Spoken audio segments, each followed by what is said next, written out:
जय हिंद। आज हम बात करेंगे यूपी स्कॉलरशिप 2024-25 को लेकर के। इसमें एक मेजर प्रॉब्लम जो इस समय देखने को मिल रही है, इस समय छात्र की जो सबसे बड़ी प्रॉब्लम है वो है नो रिकॉर्ड फाउंड। अब ये नो रिकॉर्ड फाउंड क्यों शो हो रहा है? चाहे वो जर्नल SC ST के स्टूडेंट हो, चाहे वो माइनॉरिटी कैटेगरी के स्टूडेंट हो, चाहे वो OBC कैटेगरी के स्टूडेंट हो।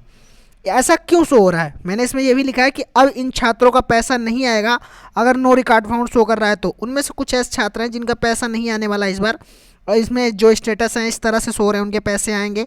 किन में नो रिकॉर्ड फाउंड शो कर रहा है और किन का फंड खत्म होने को है, जिसकी वजह से नो रिकॉर्ड फाउंड शो हो रहा है। सारा कुछ हम आपको इस वीडियो में डियर स्टूडेंट बताएंगे। बट उससे पहले आपको बताएं कि अगर आप इस चैनल पर नए हैं तो चैनल को सब्सक्राइब कर दीजिए, वीडियो को लाइक एंड शेयर कर दीजिए, जिससे आने वाली हर एक वीडियो टाइमली आपको मिलती रहे।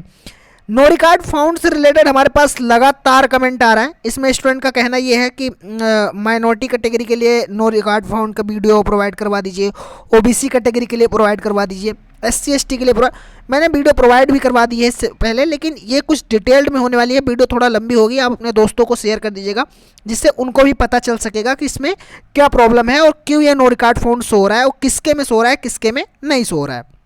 सारा कुछ हम आपको बताएंगे। चलिए वीडियो को स्टार्ट करते हैं डियर स्टूडेंट। सबसे पहले आप देखेंगे जब आप अपने फॉर्म को चेक करते हैं तो आपको फॉर्म चेक करना, अपने स्कॉलरशिप फॉर्म को चेक करना आना चाहिए। जैसे मैंने पिछले कई वीडियो में बताया है कि जैसे नो रिकॉर्ड फाउंड आप में इस तरह से शो कर रहा होगा।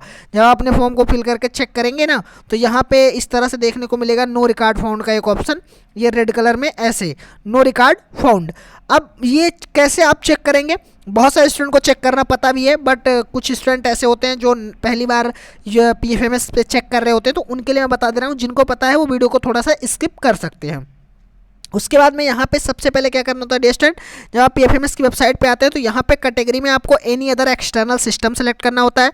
DBT स्टेटस की अगर हम वहीं पे बात करें तो यहाँ पे बेनिफिशियरी वैलिडेशन क्या होता है? जैसे आप अपना PFMS स्टेटस चेक करते हैं तो किसी का रिजेक्ट शो होता है, ठीक है, किसी का रिजेक्ट शो होता है और किसी का वैलिडेटेड शो होता है, किसी का अपडेटेड शो होता है। तो ये जो आपका ये चीज़ें शो होती हैं वो क्या होती हैं? वो आपकी जो होती हैं वो बेनिफिशियरी वैलिडेशन से चेक होती हैं। और वहीं पे आपके फॉर्म में जो नो रिकॉर्ड फाउंड वाला प्रॉब्लम आ रही है, नो रिकॉर्ड फाउंड, वो जो चेक करने पे आ रही है, वो जब आप पेमेंट की डिटेल को चेक कर रहे हैं तो वहाँ पे ये नो रिकॉर्ड फाउंड देखने को मिल रहा है। क्या नो रिकॉर्ड फाउंड वहाँ पे देखने को मिल रहा है जब आप अपनी पेमेंट चेक कर रहे हैं। अब यहाँ पे एक ऑप्शन देखने को मिलता है ये बैंक आपको करना है, लेकिन यहाँ पे देखेंगे inter first few character of bank name, यहाँ पे आप डालेंगे हो जाएगा। और यहाँ पे यार देखेंगे अगर आप, तो यहाँ पे इंटर एप्लीकेशन ID, यहाँ पे इंटर एप्लीकेशन ID में आपको अपना स्कॉलरशिप फॉर्म का जो रजिस्ट्रेशन नंबर मिला होगा उसको डाल देना है, रजिस्ट्रेशन नंबर को। उसके बाद में यहाँ पे आपको क्लिक करना है कैप्चा फिल करके। उसके बाद में आपके पास कुछ इस तरह से स्टेटस ओपन हो जाएंगे। अब डियर स्टूडेंट मैं आपको बताऊं कि यहाँ पे बहुत सारे स्टूडेंट ऐसे हैं जिनके में यहाँ पे रिजेक्टेड शो हो रहा है, बहुत सारे स्टूडेंट ऐसे हैं जिनके में वैलिडेटेड शो हो रहा है, बहुत सारे ऐसे हैं जिनके में अपडेटेड शो हो रहा है। तो जिनके फॉर्म में रजिस्ट्रेशन में जो PFMS का फॉर्म अपना ओपन करते हैं उनके में रिजेक्टेड शो होता है, तो यहाँ पे कुछ अमाउंट भी शो होता है। तो मैं आपको एकदम डिटेल में मैं इस वीडियो को बता रहा हूँ। यहाँ पे आप में अमाउंट्स होता है, उस अमाउंट को क्या करना होता है? ये जो आपका अमाउंट होता है ये आपका रॉन्ग अमाउंट होता है। यहाँ पे अगर आप में अमाउंट शो कर रहा है कोई भी तो, और यहाँ पे रिजेक्टेड शो हो रहा है, तो ये अमाउंट आपके अकाउंट में नहीं आने वाला है। अब रिजेक्टेड वालों को करना क्या है? जिनका रिजेक्टेड है उनकी स्कॉलरशिप आएगी कि नहीं आएगी? देखिए आपके यहाँ पे रिजेक्टेड से कोई मतलब नहीं, ये आपका 2-3 दिन बाद अपने आप ऑटोमेटिक अपडेट होकर के सही हो जाता है। अगर आप में रिजेक्टेड शो हो रहा है तो क्या करना है आपको? अगर रिजेक्टेड शो रहा है तो कुछ नहीं करना है, आपको वेट करना है और ये आपका जो है वो सही हो जाएगा अपडेट होकर के। फिर जब आपका अपडेट होकर के कुछ इस तरह से शो होगा, यहाँ पे देखेंगे तो अप्रूव बाय एजेंसी शो होने लगेगा, और यहाँ पे वैलिडेटेड हो गया, यहाँ पे अप्रूव बाय एजेंसी हो गया, और यहाँ पे अमाउंट्स होगा। तो वैलिडेटेड के साथ जो आपका अमाउंट्स होगा वही आपकी स्कॉलरशिप आने वाली है, वही आपके अकाउंट में पैसा आने वाला है, ठीक है डियर स्टूडेंट। अब बहुत सारे स्टूडेंट ऐसे कहते हैं कि मेरा ट्रेजरी से स्टेटस वेरीफाई है, मेरा यहाँ से वेरीफाई, फिर भी नहीं आया स्कॉलरशिप। देखिए ट्रेजरी के स्टेटस से कोई मतलब नहीं है आपका फॉर्म यहाँ से वैलिडेटेड होना चाहिए। फिर उसके बाद में क्यों ना आपके फॉर्म में यहाँ पे ट्रेजरी से वेरीफाइड हो ना हो, यहाँ से आपका फॉर्म वेरीफाई हो जाए और यहाँ से हो जाए और बैंक से रिसीव हो जाए, उसके बाद आपकी स्कॉलरशिप 100% आ जाएगी। आपका ट्रेजरी सिग्नेचर से कोई ज़्यादा मैटर नहीं करता। मैं अभी दिखाऊंगा भी, बहुत सारे स्टूडेंट ऐसे हैं जिनके में ट्रेजरी सिग्नेचर में क्या है कि उनका वेरीफाई नहीं है फिर भी आ गया। लेकिन उससे पहले मैं बात करूं यहाँ पे कि जो पीएफएमएस मतलब हमारे साथ जितने भी स्टूडेंट हैं जिनके में नो रिकॉर्ड फाउंड शो कर रहा है उनको क्या करना है। देखिए, अगर आपके फॉर्म में नो रिकॉर्ड फाउंड शो कर रहा है तो इसका एक रीज़न है, क्या होता है कि इसका एक आपका रीज़न है क्यों शो हो रहा है। अब बहुत सारे स्टूडेंट का ऐसे कहना है कि जैसे आप मान लीजिए जनरल कैटेगरी में हैं, तो जनरल कैटेगरी में क्या होता है कि आपने फॉर्म को फिल किया, जनरल वाले ने फॉर्म को फिल किया, तो इनमें क्या है नो रिकॉर्ड फाउंड बहुत कम देखने को मिलता है। क्योंकि अभी मैं आपको बजट दिखाऊंगा कि क्या बजट है और किस वजह से। तो क्या होता है, स्कॉलरशिप डिपार्टमेंट जो होता है वो स्कॉलरशिप को एक स्ट्रेटर्जी बना करके देता है कि यहाँ पे अगर आप देखेंगे जनरल वाले तो उनमें क्या होता है कि जैसे यहाँ पे आप जाएंगे तो सबसे पहले जो पैसा देती है वो 90% के ऊपर वालों को स्टूडेंट को देती है, ठीक है। उसके बाद मैं ये भी बताऊंगा, बहुत सारे स्टूडेंट अभी कहेंगे कि हमारे जो साथ का है उसका परसेंटेज हमसे कम है फिर भी मेरी स्कॉलरशिप आ गई। ऐसा लगातार कमेंट आ रहा है, मैं आपके कमेंट के माध्यम से ये वीडियो थोड़ा डिटेल में आपको प्रोवाइड करवा रहा हूँ। जैसे 90% है तो पहले क्या करती है, स्कॉलरशिप आपको 90% वालों को देगी, ठीक है। उसके बाद क्या करेगी, 80% वालों को देगी। उसके बाद क्या करेगी, फिर आपको 70% वालों को देगी, फिर आपको 60% वाले स्टूडेंट को देगी। अब क्या है, जैसे मान लीजिए हमारे पास 100 करोड़ का बजट है, मान के चलिए कि जर्नल वालों के लिए 100 करोड़ का बजट है। बजट और ज़्यादा का है अभी मैं बताऊंगा, बट अभी के लिए मान के चलिए कि जो जर्नल कैटेगरी स्टूडेंट हैं उनके 100 करोड़ का बजट है। अब इसमें हुआ क्या कि ऊपर से 50 लोग, जैसे मान लीजिए ऊपर से 100 लोगों ने मान लीजिए फॉर्म को फिल किया है, तो ऊपर से जो 50 लोग हैं उन्होंने क्या किया, रजिस्ट्रेशन पहले कर दिया।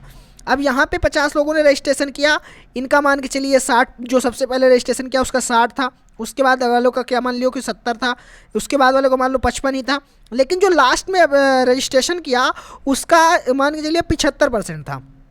तो क्या होता है कि स्कॉलरशिप जो होती है वो 2-3 स्टेप में दी जाती है। जैसे आप मान के चलिए कि इतने से इतने स्टूडेंट हैं, जैसे मान लीजिए यहाँ से यहाँ तक के स्टूडेंट ने फॉर्म फिल किया, तो ये पहला स्टेप मान लेते हैं, ये दूसरा स्टेप मान लेते हैं, तीसरा और चौथा, 4 स्टेप में स्कॉलरशिप मान लीजिए आती है। तो सबसे पहले जो रजिस्ट्रेशन किए होते हैं उनकी स्कॉलरशिप आती है। तो यहाँ पे क्या होता है कि जो पहले स्कॉलरशिप फॉर्म को फिल किए होते हैं उनमें क्या है, उनका परसेंटेज कुछ भी रहा हो, उनका जो परसेंटेज है वो कुछ भी रहा हो, उससे ज़्यादा मैटर नहीं करता है कि आपका परसेंटेज कितना था, स्कॉलरशिप आई नहीं है। तो यहाँ पर जितने स्टूडेंट होते हैं उनकी सबकी आ जाती है, क्योंकि क्या होता है यहाँ पे हमारे पास जो होता है वो बजट बहुत ज़्यादा मात्रा में अवेलेबल होता है और हमको ये चीज़ें पता नहीं चल पाती हैं जो यूपी स्कॉलरशिप डिपार्टमेंट होता है कि हमारे पास कितने स्टूडेंट और हैं। तो ऊपर से जितने स्टूडेंट ने पहले रजिस्ट्रेशन कर रखा होता है उनको दे देता है। फिर यहाँ पे अगर आता है तो यहाँ पे क्या होता है कि बहुत सारे स्टूडेंट ऐसे बचते हैं, जैसे यहाँ पे मान लीजिए सबको स्कॉलरशिप दे दी, ठीक है, यहाँ पे सबको दे दी। अब यहाँ पे क्या होता है कि उसके पास जब फंड की अनअवेलेबिलिटी दिखती है तो उसके बाद वो ऊपर से कुछ स्टूडेंट को उठाता है, ठीक है, वहाँ पे यहाँ पे उनको दे देता है स्कॉलरशिप जो फॉर्म वो फिल किए हुए हैं, रजिस्ट्रेशन नंबर उनका ज़्यादा है। जैसे कोई मान लीजिए आपसे, आपका जो दोस्त है वो आपसे पहले फॉर्म फिल किया होगा, आप अपना और अपने दोस्त का रजिस्ट्रेशन नंबर मैच करिएगा और अपना परसेंटेज मैच करिएगा। भले ही आपका परसेंटेज ज़्यादा हो बट उसका रजिस्ट्रेशन नंबर आपसे कम होगा क्योंकि उसने आपसे पहले स्कॉलरशिप फॉर्म को अप्लाई किया होगा। उसके बाद में फिर जो कुछ बचे हुए स्टूडेंट होते हैं उनके लिए क्या करती है, परसेंटेज क्राइटेरिया निकालती है कि अब हम भाई अब हम 75% जितने स्टूडेंट हैं जिनका हम 75% है उन्हीं को स्कॉलरशिप देंगे, और जिनका 75% नहीं है हम उनको अभी स्कॉलरशिप नहीं देंगे, जब हमारे पास बजट बचेगा तो देंगे, नहीं बचेगा तो नहीं देंगे। फिर जो लास्ट में हमारे स्टूडेंट बचते हैं उनका अगर बजट बचता है तो आती है, नहीं तो नहीं आती है। तो इसी तरह से क्या होता है कि सभी का फॉर्म जो है वो वेरीफाई किया जाता है, चाहे वो जनरल कैटेगरी हो, चाहे ओबीसी कैटेगरी हो, चाहे एससी हो, चाहे माइनॉरिटी हो, सबका। तो अगर आपके फॉर्म में नो रिकॉर्ड फाउंड शो कर रहा है, नो रिकॉर्ड फाउंड, तो आप देखेंगे कि फॉर्म जो है वो लगातार जो है वो अपडेट हो रहे हैं नो रिकॉर्ड वालों के। जैसे देखेंगे कि आप देख रहे होंगे कि 16 मार्च को भी हुआ है, 17 मार्च को भी हुआ है, 18 को भी हुआ है, 19 को भी हुआ है, ऐसे लगातार मतलब 20 मार्च तक के हो रहे हैं और 20 मार्च से स्कॉलरशिप भी आनी शुरू हो गई है। तो लगातार फॉर्म अपडेट हो रहे हैं। तो आपको क्या करना है कि अपना पीएफएमएस का स्टेटस चेक करना है। अगर अभी भी नो रिकॉर्ड फाउंड शो कर रहा है तो ज़्यादा परेशान होने की जरूरत नहीं है। अगर आपका फॉर्म सभी जगह से वेरीफाई है डियर स्टूडेंट, ठीक है, अगर आपका फॉर्म सभी जगह से जो है वो वेरीफाई हो, चाहे बैंक से हो, चाहे DWO से हो, तो स्कॉलरशिप तो आएगी, ये तो 100% फिक्स है। लेकिन अगर अभी नो रिकॉर्ड फाउंड शो हो रहा है तो एक प्रॉब्लम आपको देखने को मिल सकती है, क्योंकि जो फाइनेंशियल ईयर का लास्ट डेट होती है वो 31 मार्च होती है कि 31 मार्च तक लगभग सबको स्कॉलरशिप दे दी जाएगी। लेकिन होता क्या है कि 31 मार्च तक आपकी स्कॉलरशिप आने में प्रॉब्लम हो सकती है, क्योंकि मैंने बताया ना कि परसेंटेज क्राइटेरिया हो जाती है कि हाँ हम इतने, अभी हमारे पास मान लीजिए 100 रुपये है, अब 100 रुपये को हमको बहुत से 100 रुपये को हमें 4-5 लोगों में डिवाइड करना है, लेकिन हमें देना जो है वो सबको 40-40 रुपये ही देना है। तो हम क्या करते हैं कि बता देते हैं कि भाई अगर आपके पास ये चीज़ें उपलब्ध हैं, इतने परसेंट हैं, अगर आपके पास 80% या फिर जैसे मान के चलिए जर्नल वालों के लिए क्या कर दिए कि 62% है, अगर आपका 62% है तो आपकी स्कॉलरशिप आ जाएगी। ठीक है, वो ऐसा कहता है कि अगर आपका 60% है तो 62 तो स्कॉलरशिप आ जाएगी, तो उनकी स्कॉलरशिप आ जाती है। लेकिन अभी जिनका मान लीजिए 60 है, वो कहते हैं कि भाई मेरे दोस्त का तो 55% ही था, फिर भी उसको स्कॉलरशिप आ गई। तो भाई उसने आपसे पहले रजिस्ट्रेशन किया था, तो उसका नंबर तो आपसे पहले आना ही था। लेकिन जब तक उसका आगे जिनका फॉर्म पहले रजिस्ट्रेशन हुआ था, पहले वेरीफाई हुआ, उनकी पहले आ गई। अब आपका फॉर्म क्या है, लेट में वेरीफाई हुआ, तो थोड़ी ना थोड़ी कहीं ना कहीं तो प्रॉब्लम देखने को मिल ही सकती है। लेकिन ज़्यादा परेशान होने की जरूरत नहीं, क्योंकि मैं पिछले 3 साल से देख रहा हूँ डियर स्टूडेंट कि जो भी स्टूडेंट रह जाते हैं, अगर उनका फॉर्म सभी जगह से वेरीफाई होता है तो उनकी जो स्कॉलरशिप है वो जून के महीने में, जब दोबारा से बजट आपका अप्रैल में आएगा ना स्कॉलरशिप के लिए, तो जून के महीने में क्या की जाती है कि जून के महीने में आपकी स्कॉलरशिप दे दी जाती है। तो ज़्यादा परेशान होने की ज़रूरत नहीं है। मैं बजट की लेकर बात करूँ तो ये इस वीडियो में मैंने बहुत कुछ ऐड कर रखा था, बट वीडियो आपको समझाने के चक्कर में कुछ ज़्यादा ही लंबी हो जाएगी। तो मैं बजट की अगर बात करूँ तो यहाँ पे देखेंगे हर एक कैटेगरी का एक बार आप बजट देख लीजिए। इतना बजट, जैसे यहाँ पे अल्पसंख्यक वर्ग के लिए जहाँ पे देखेंगे पिछड़ा वर्ग के स्टूडेंट के लिए मानी ओबीसी कैटेगरी का, जो ओबीसी कैटेगरी का बजट है वो 2475 यानी 2475 करोड़ रुपए इनका जो है वो बजट है।